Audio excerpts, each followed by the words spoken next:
Welcome back to Timeless Messages from the I Ching. This is Stephen. Thanks for tuning in. I hope you're doing well. So today's video is a general reading, and the question is, what are the most beneficial messages for the viewers at the time they find this video? The most beneficial messages for viewers at the time they find this video. And two hexagrams appear, as you see. The first hexagram is duration, number 32, thunder over the gentle wind. And the second is a doubling of two trigrams, the middle daughter, Li above Li, and that is the clinging fire. So if you'd like to close your eyes and just have some time for relaxation, take a few deep breaths, and I'll begin the interpretation.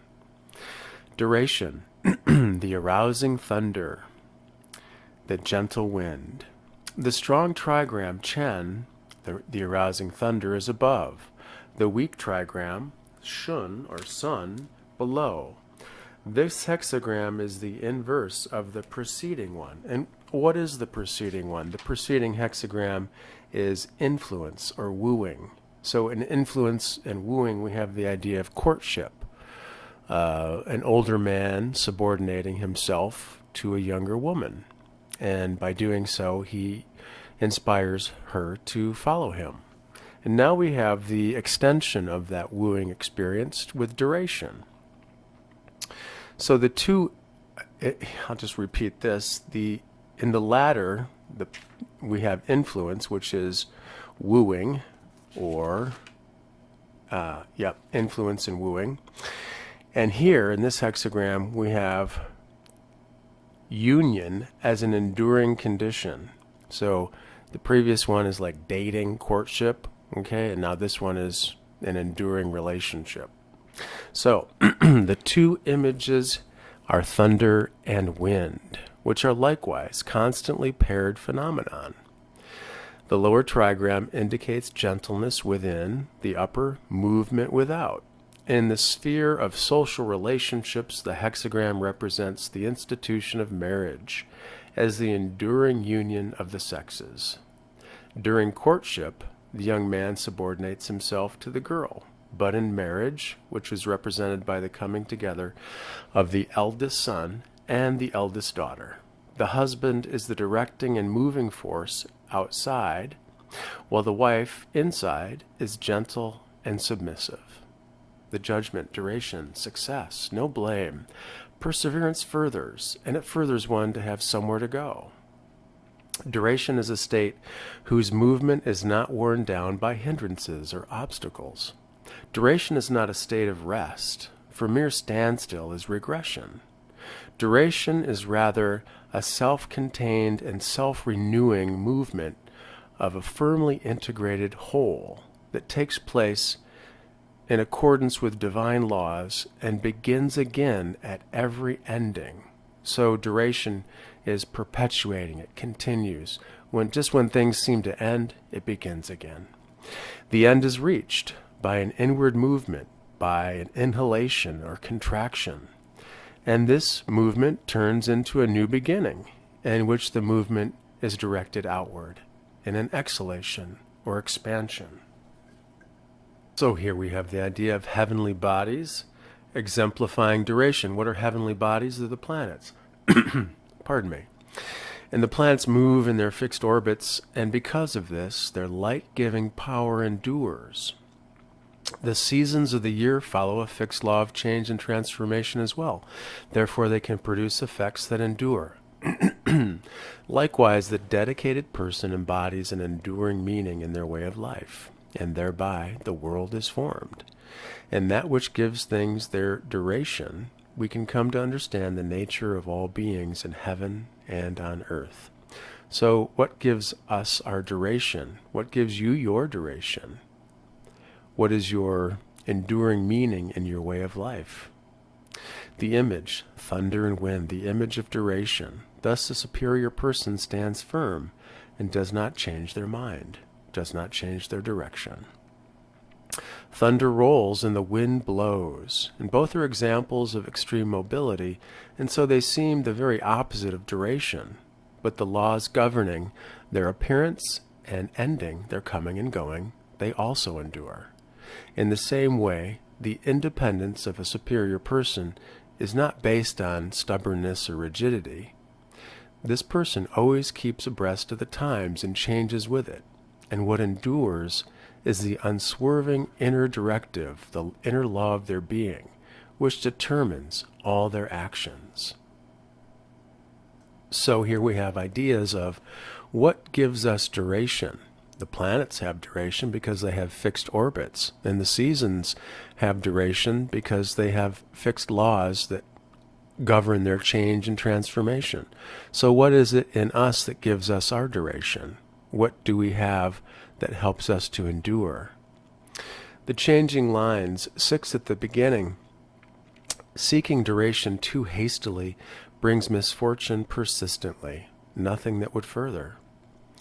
Whatever endures can be created only gradually, by long continued work and careful reflection. In the same sense, Lao Tzu says, if we wish to compress something, we must first let it fully expand. A person who demands too much at once is acting with excessive haste, and because this person attempts too much, they end up succeeding in nothing. So the caution here is not to proceed with too much haste. In fact, not to proceed with haste at all, because this will bring misfortune persistently. And what endures needs to be created and can only be created with gradual, long continued work and careful reflection. Don't demand too much, because that will just end up in preventing your success from being achieved. 9 in the 9 in the second place, remorse disappears. The situation is abnormal. A person's force of character is greater than the available material power. Their inner strength is very strong. Thus, this person might be afraid of allowing themselves to attempt something that is beyond their strength. However, since they are living in a time of duration currently, it's possible for this person to control their inner strength and therefore to avoid going to excess, and therefore cause for remorse then disappears. This paints the picture of a person that has a very strong inner character. And if a person had haste and an inner character that's super strong, then they could bulldoze or walk right over people. That would be very unfortunate. And because their character is so strong, they could go to an excess, and that's undesirable. The important thing is for them to control this inner power so it doesn't become excessive, and then they'll have no cause for remorse. The final line, the 6 at the top, restlessness as an enduring condition brings misfortune. There are people who live in a state of perpetual hurry without ever attaining inner composure, peace, and harmony. Restlessness not only prevents all thoroughness or attention to detail, but restlessness also actually becomes a danger if it is dominant in places of authority. So here we have the idea of haste and restlessness once again in these changing lines. And the caution is given that if restlessness is an enduring condition, it will bring misfortune, because those who live in a state of perpetual hurry will not attain inner composure. And if they don't have inner composure, that'll prevent them from being thorough or being attentive to the details. And they'll miss a lot. And if they're in a position of authority or power, or if they're taking care of others, if they're a parent or taking care of their parents or children, if they have someone in their lives that they have to help, then they don't want to be in a state of restlessness. They want to be in a state of thoroughness and attention to detail. So to give duration to their character, these types of things that cause terrible haste and restlessness have to be seen and removed at the root.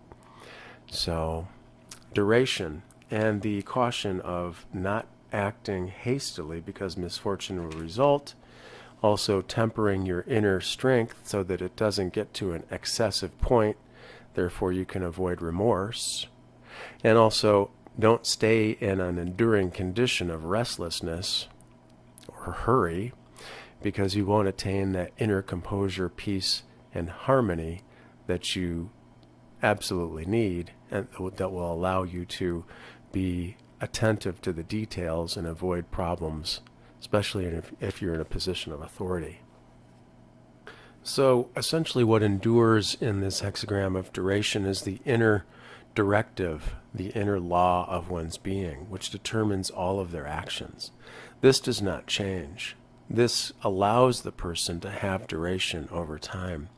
What does change is that they're able to keep up with the time and change with it as needed.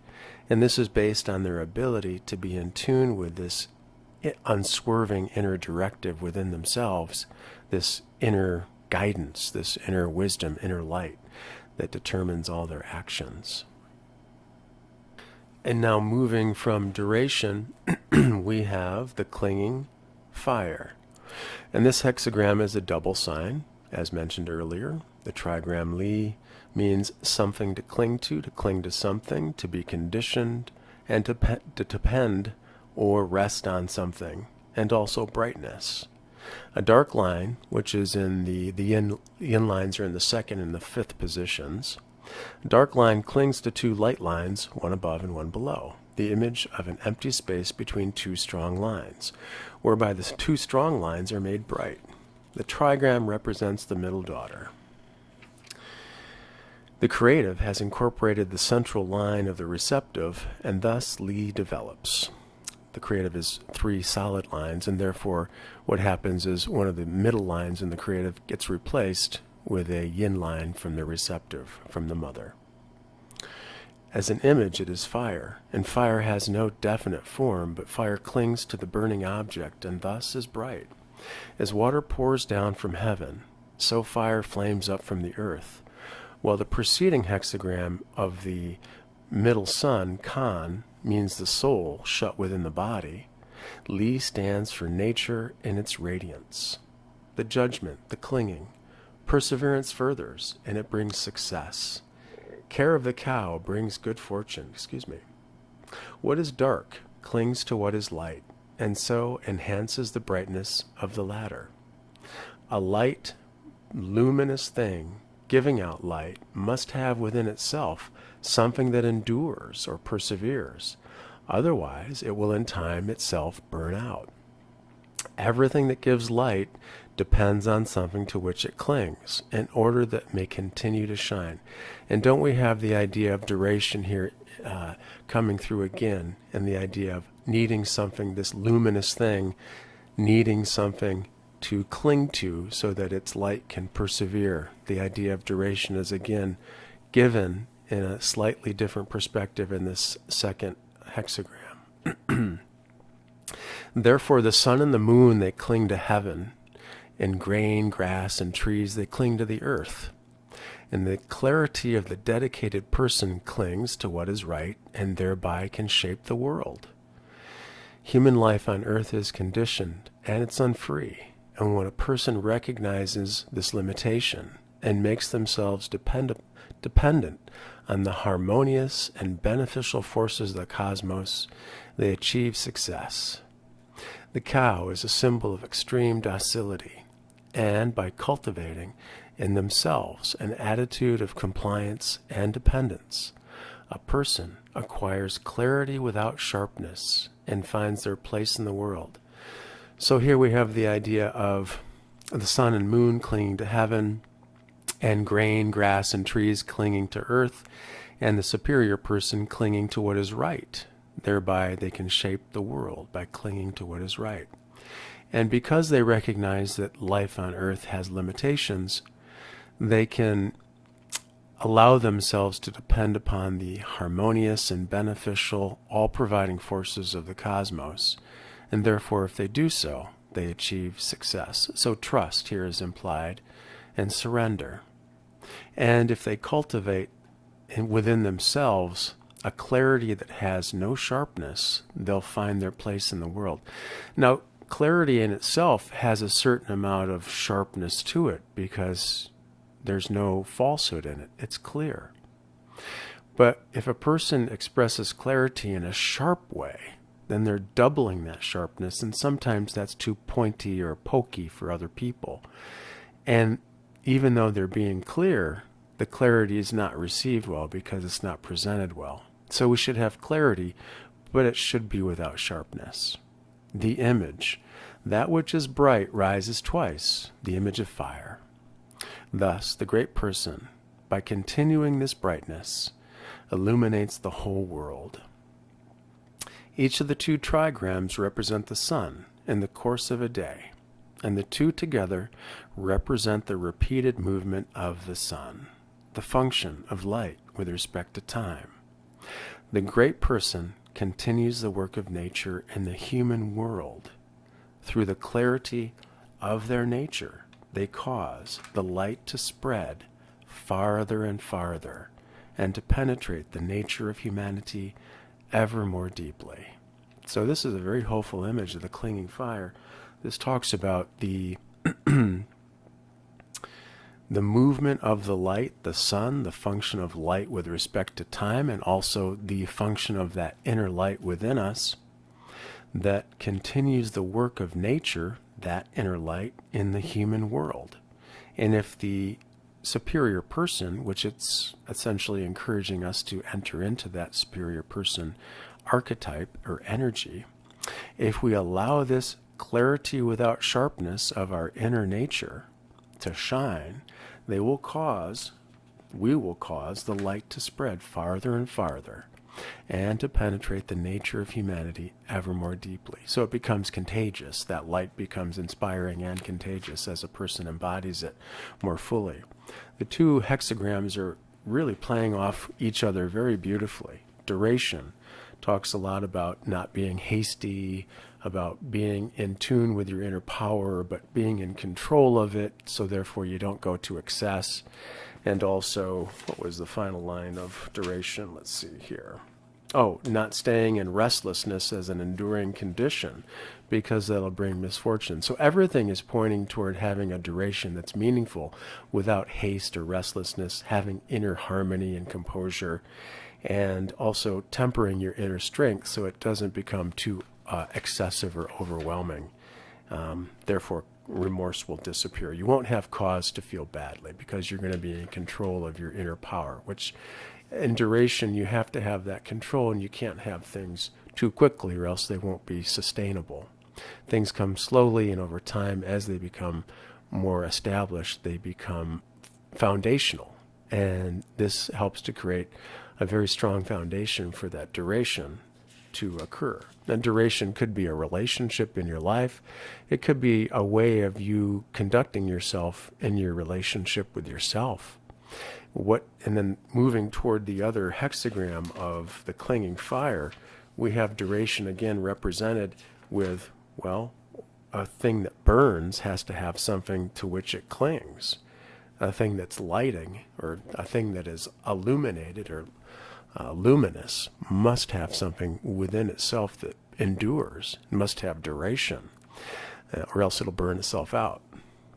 It has to have everything that gives light. So our light, our inner light, has to depend on something in order that we may continue to shine. So what things in your life help your inner light to shine? And how can you allow those things to be regular in your life, to endure? And that's a helpful idea, a question to ask yourself. What is it that helps me to shine more brightly? And how can I let those ideas or those actions, activities into my life so that I can endure and have the duration of the first hexagram and have the enduring light that spreads through humanity, through the clarity of the inner nature without sharpness. Beautiful images here, and the idea of the great or superior person helping this brightness to illuminate the whole world. And this happens through the clarity of their nature, clarity without sharpness and without haste, with no remorse and without restlessness, with inner composure. So that's what I have for you today. These are wonderful ideas. I would listen to the reading at least once more and jot down some of the most important ideas and see if you can begin to incorporate some of these superior person ideas into your own walk, into your own interaction with yourself and with others.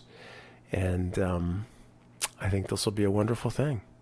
Thanks for tuning in, and take care.